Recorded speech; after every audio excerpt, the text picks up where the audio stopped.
নমস্কার বন্ধুরা, আমার আরও একটি নতুন ভিডিওতে আপনাদের প্রত্যেককে অনেক অনেক স্বাগত জানাই। আপনারা সবাই কেমন আছেন?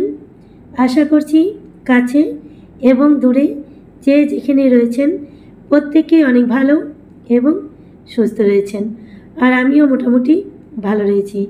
তো বন্ধুরা, আজকে বাগানের কোনো ভিডিও নয়, আজকে আপনাদের সঙ্গে সুন্দর একটি ব্লগিং ভিডিও শেয়ার করব। সেটা হচ্ছে বিশ্বকর্মা পুজো এবং নৌকাবাজ, তার সঙ্গে থাকছে সুন্দর একটি মেলা। মেলাতে বিভিন্ন রকমের জিনিস, খাওয়া দাওয়া সব কিছু মিলিয়ে খুবই সুন্দর একটি ভিডিও আজকে আপনাদের সঙ্গে শেয়ার করব। আপনারা ভিডিওটি দেখতে থাকুন, আশা করি আজকের ভিডিওটি আপনাদের অনেক ভালো লাগবে।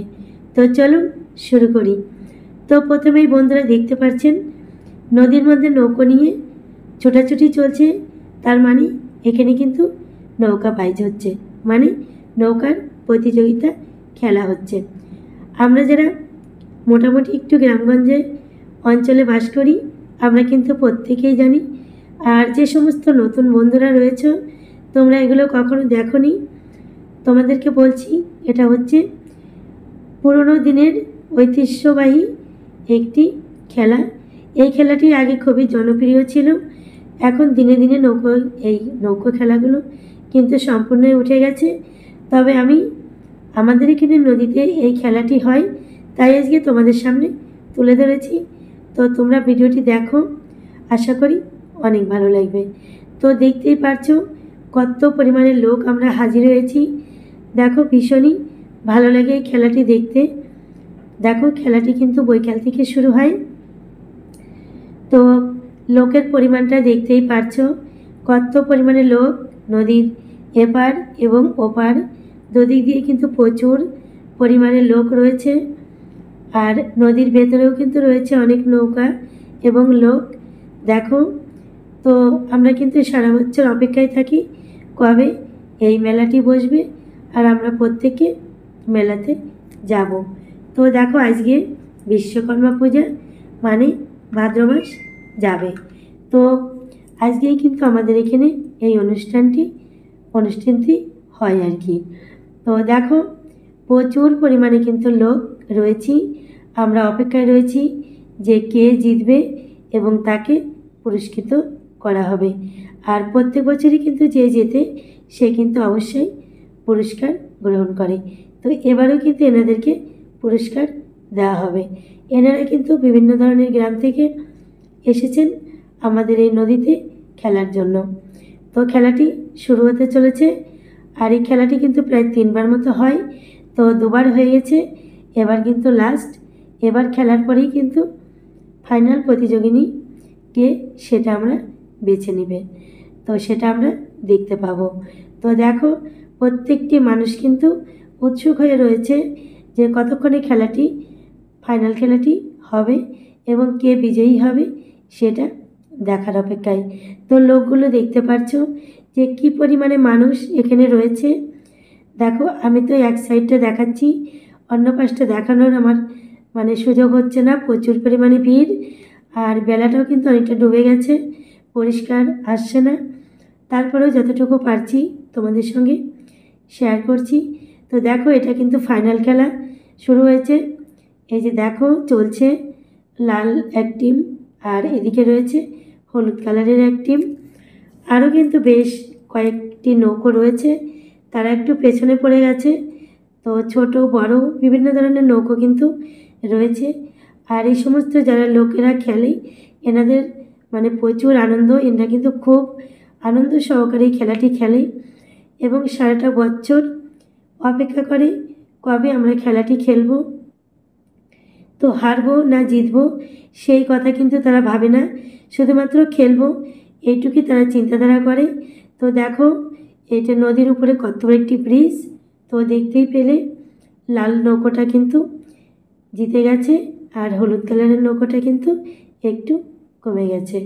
তো যাই হোক, পুরস্কারের ওখানে আর গেলাম না, কারণ পুরস্কারের ওখানে গেলে আমাদের আরও বেশি রাত্রির হয়ে যাবে, তাই পুরস্কারের ওখানে আর গেলাম না।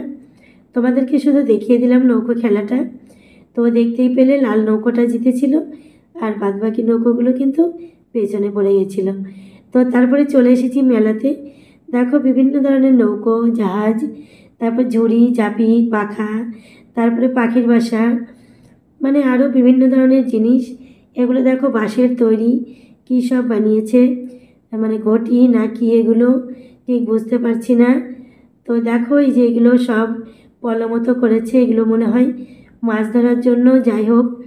তো দেখো পাখা, আরও কত সুন্দর সুন্দর জিনিস রয়েছে। তো এর মধ্যে প্রকৃতিটাও তোমাদের সঙ্গে একটু শেয়ার করে নিলাম।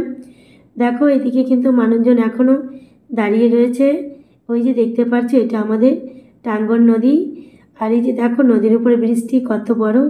তো এবারে কিন্তু প্রশাসন অনেক মানে সতর্ক ছিল, আমাদের ব্রিজের উপরে কাউকে দাঁড়াতে দেয়নি, মানে দুর্ঘটনা ঘটে যাওয়ার সম্ভাবনা থাকে সেই জন্য। তো দেখো আমরা কিন্তু এমন একটি সুড়ঙ্গ জায়গায় দাঁড়িয়েছিলাম, মানে পড়ে গেলে কিন্তু একদম হুমড়ি তুমড়ি খেয়ে নিচে পড়ে যাব গড়িয়ে। আর একজন পড়লে কিন্তু আমাদের সঙ্গে মানে যতজন রাস্তাতে থাকবে সবাই কিন্তু পড়ে যাবে। তো অনেকটা সময় লেগেছিল আমাদের এখান থেকে উঠতে। তো চলো এবার রোডে উঠে গেছি। তো দেখো খাওয়া দাওয়া শুরু, মানে জিলিপি, মিষ্টি যে যেটাই নেবে, তো সব কিছুই রয়েছে। তো আমরাও কিছু কিছু খেয়েছিলাম, আর বাড়ির জন্য কিছু কিছু খাবার নিয়েছি। তো দেখো মেলাটি মানে খেলাটি শেষ হয়েছে, তো লোকের কত ভিড়। সবাই কিন্তু একে একে বাড়িতে আমরা যাচ্ছি, এবং রাস্তা দিয়ে যে সমস্ত খাবার বেলুনগুলো রয়েছে সেগুলো একটু একটু কিনছি আর তোমাদেরকে দেখাচ্ছি যে দেখো মেলাতে কিন্তু ঠিক এগুলো না হলে মেলাটি কিন্তু ঠিকঠাক জমে না। তো দেখো এই যে জিলিপি, কত সুন্দর জিলিপি, আর এই জিলিপিটা খেতে কিন্তু অনেক সুন্দর ছিল। তো আমি এখান থেকে জিলিপিও নিয়েছিলাম বাড়ির জন্য। তো ভীষণই টেস্টি ছিল আর কি জিলিপিগুলো। তো মেলাতে গিয়ে যদি এগুলো জিনিস আমরা না খাই বা না কিনি তাহলে কিন্তু মেলাটা ঠিকঠাক জমে না। তো দেখো এই যে বাদাম, বাদাম তো মানে মেলাতে থাকতেই হবে, কোনো কথা নেই। বাদাম, পাঁপড়, তারপরে কি বলে পপকর্ন, তারপরে দিলখুশ। তো যাই হোক চলো সব ঘুরে ঘাড়ে এবার কিন্তু বাড়িতে আসার পালা। তো চলো দেখো তোমাদেরকে সবুজ কত সুন্দর প্রকৃতি। আমি তো রাস্তা দিয়ে যেতে সময় এগুলোকে মানে ক্যামেরাবন্দি করেছি, কারণ আমার তো এগুলো ভীষণই ভালো লাগে। তোমরা যারা পুরনো বন্ধু আমার রয়েছে তোমরা প্রত্যেকেই জানো যে প্রকৃতি আমার কতটা ভালো লাগে। আর যে সমস্ত নতুন বন্ধুরা আমার আজকের এই ভিডিওটি দেখছো তোমাদের প্রত্যেককে অসংখ্য অসংখ্য ধন্যবাদ। আর আমার এই ভিডিওটি যদি তোমাদের ভালো লেগে থাকে তোমরা অবশ্যই আমার সঙ্গে যুক্ত হবে। সবাই ভালো থাকবে, সুস্থ থাকবে। আজকের ভিডিওটি কেমন লাগলো অবশ্যই জানাবে। ধন্যবাদ সবাইকে।